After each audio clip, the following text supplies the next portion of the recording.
I'm Roger Barrow, co-pastor here at the Salvation Army New Hope Community Church.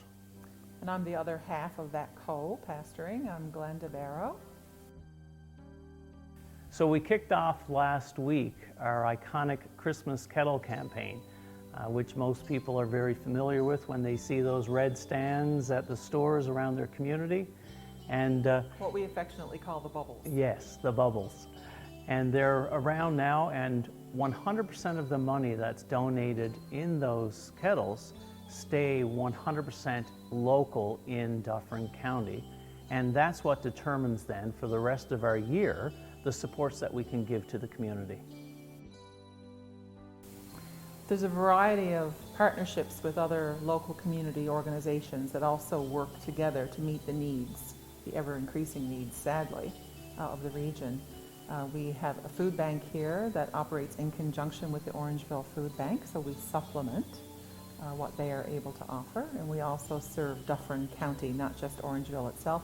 We have laundry services here for folks who find themselves in transition or perhaps homeless and have no other way to clean their clothes.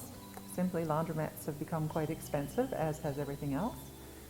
We offer shelter programs whereby we help, again in conjunction with other community partners, to channel people into the supports necessary to get them out of a state of homelessness and into more permanent housing solutions, those sorts of things. And of course we have the Christmas tree behind us, so Can't forget Christmas. we can't forget Christmas. And as I was showing you around the building today, I mean our church, every room gets filled with toys, and we provide Christmas assistance to those in need. So last year there was over 450 families supported, I believe. In total. Yeah. Yeah. And over 7,000 toys were given to children to put a smile on their face at Christmas time. Yeah, distributed through here. And I mean, the beautiful thing about Christmas is not only are we able to provide food supports to help ensure a warm belly full of food on Christmas Day, but also, thanks to the generosity of this community, we're kind of a channel for the toys. Yes. The toys come in, and then from here they are distributed to other communities that have their own distribution programs, as well as the families we support here locally to come in and shop, basically. We set this up, we convert this room, which is a place of worship on Sunday mornings, but during the week of toy distribution, it becomes like this massive Christmas warehouse. And families come through and volunteers assist them in shopping individually for each of their children. Who knows better than the parents what the children want, need, like?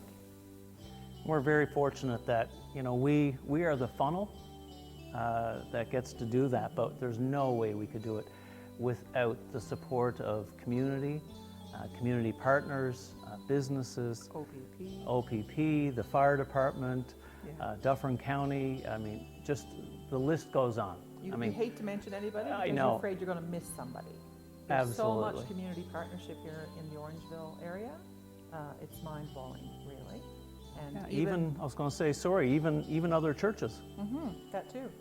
right? When they say, oh, you know, we're so thankful for the Salvation Army, we often say that, you know, we're fortunate to be the face of it, but behind the scenes, I mean, so many churches donate to us and even donate money so that we're able to provide these services. So we're just the vessel.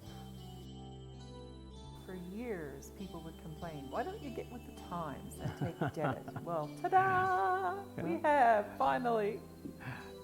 Yeah, you can tap your credit card, your phone. It takes Apple Pay. So there's so many options. Tap. Yes, yes, you can tap do more than that once. as well. Musical taps. Yeah, we like it when they do musical taps. Yeah. And speaking of the kettles, you know, one of the things we talked about, one of the biggest needs we have is volunteers. When you see an empty kettle, you know, obviously then people are less inclined to give. So we're looking for volunteers. I believe last year we had over 1,000 hours of volunteer hours, of Just over on the 100 kettles. just on the kettles alone. Yeah. So we look for people that can volunteer to just stand for a 2-hour shift at one of our 9 kettles. And you know, just to be able to help us fill those kettles with kindness and hope during the Christmas season. So if you're an individual that would like to volunteer, right up until December 23rd. If you can smile and say thank you. Yeah. Or if you're a business that maybe you can get, 5 of your staff that would like to spend 2 hours each, put a sign up saying sponsored by your business or your organization, and it's a way to just get out in the community and say hi to people during Christmas and to be able to give back into our community. First of all, it won't come as any surprise to people to realize that this year, the people that are finding it a little more difficult, that circle of people are expanding. Sometimes we can think of us and them in the context of, givers and receivers. But what we've been seeing unfolding over the last couple of years, but particularly this year, is a lot of the people that were the givers are suddenly finding themselves in a position where they are the receivers. And I don't think we need to rah more generosity from this community. This community is fabulously generous.